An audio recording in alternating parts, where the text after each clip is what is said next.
Remarkably, individuals showed an average decrease in biological age of 8 years.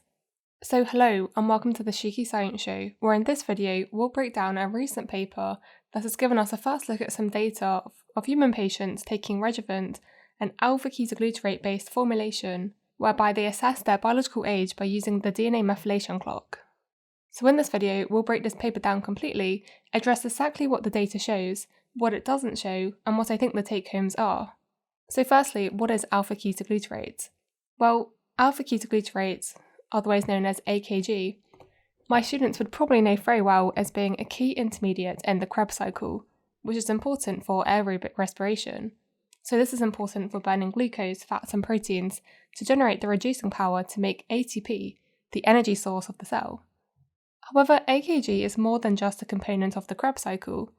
It can also be used by the body as a precursor to amino acid production, amino acids being the building blocks of different proteins, as well as acting as a cofactor for different enzymes in the body.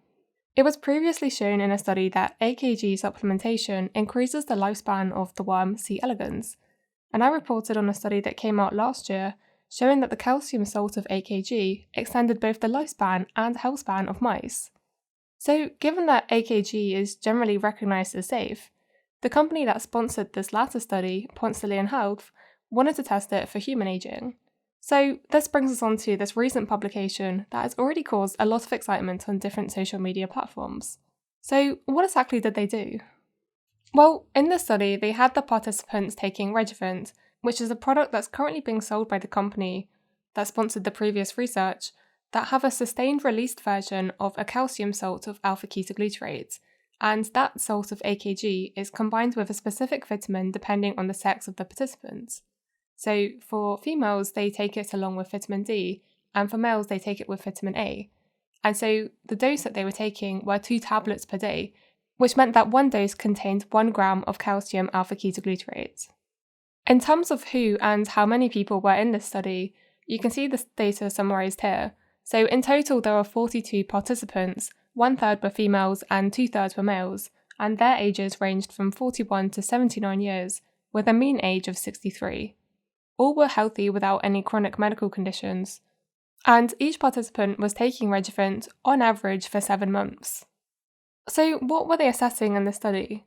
Well, the only measurement that they took was DNA methylation that was detected by sequencing once they took some saliva samples from the participants at baseline, so before they started taking the product, and on average after 7 months after the participants were taking the measurements. So what does this mean? Well, DNA methylation is an epigenetic mark, so it's a mark that's found on top of your DNA sequence. In this case, it refers to a cytosine residue, so cytosine being one of the 4 bases found in DNA that can get methylated. And so you can use a sequencing approach to detect either the presence or absence of methylation. And then what's been done more recently, and pioneered particularly by Steve Horvath, is to use these measurements and predict, based on whether or not there is a methylation mark or not, the chronological age of the participant. And so this kind of inferred chronological age is also referred to as a biological age.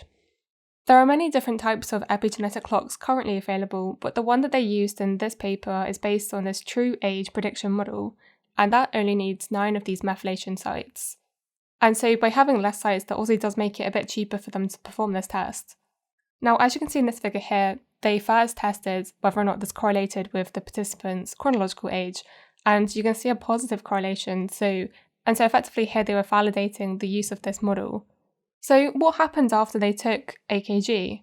Well, on average, they saw that the DNA methylation age decreased by 8.31 years by the end of the period. And you can see this data summarised in this figure here. And so the y-axis here is showing chronological age minus the true age, epigenetic predicted age. So if the number is bigger than 0, then the predicted biological age is younger than your actual chronological age. So in general, most of the lines trend up between before and after, suggesting that the biological age has reduced following the treatment. You'll notice that not all the lines trend up, and the amount of change also varies, but on average this was 8.31 years. Now, importantly, because the Rejuvant supplement varies between males and females, they also look specifically at the sex-specific changes. And so in both cases, they also do see a decrease in the epigenetic age. suggesting that it's more likely to be the AKG than the vitamin differences. A few other things worth pointing out with this data is that only 2 individuals actually showed a slight increase in their biological age, one male and one female. And also it's interesting to note that even though some of the participants were taking this supplement for different time periods, there was no correlation with the magnitude of the effect. And so this may suggest that over a longer period of time, the benefits may be saturated with supplementation. So this seems like exciting news.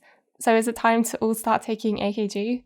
Well, whilst the data here is very exciting, I have to say, there are a few points I want to make. Firstly, it's important to note that this is not placebo-controlled. So all the participants here were taking AKG and they knew that they were taking it. And so some of this benefit could literally just be due to placebo. Secondly, it was a short-term study and it would still be important to characterize long-term effects of taking the supplement. But another really important thing to stress is that the only thing that they measured was this DNA methylation age. There are no other clinical markers given in this publication, neither is there any functional measurements. And so it would be hard to say exactly what AKG could be doing to the body and whether this actually reverses more functional aspects of aging. And so this brings me on to more talking about this DNA methylation, because firstly it would have been interested to at least validate this with other methylation clocks. And also because at the moment, the association between these different sites of methylation and the aging process are still a bit unclear. And then lastly, I guess it's worth mentioning that the company behind this paper are trying to sell their products commercially, and so I guess that's kind of a big disclaimer in the data that they might present.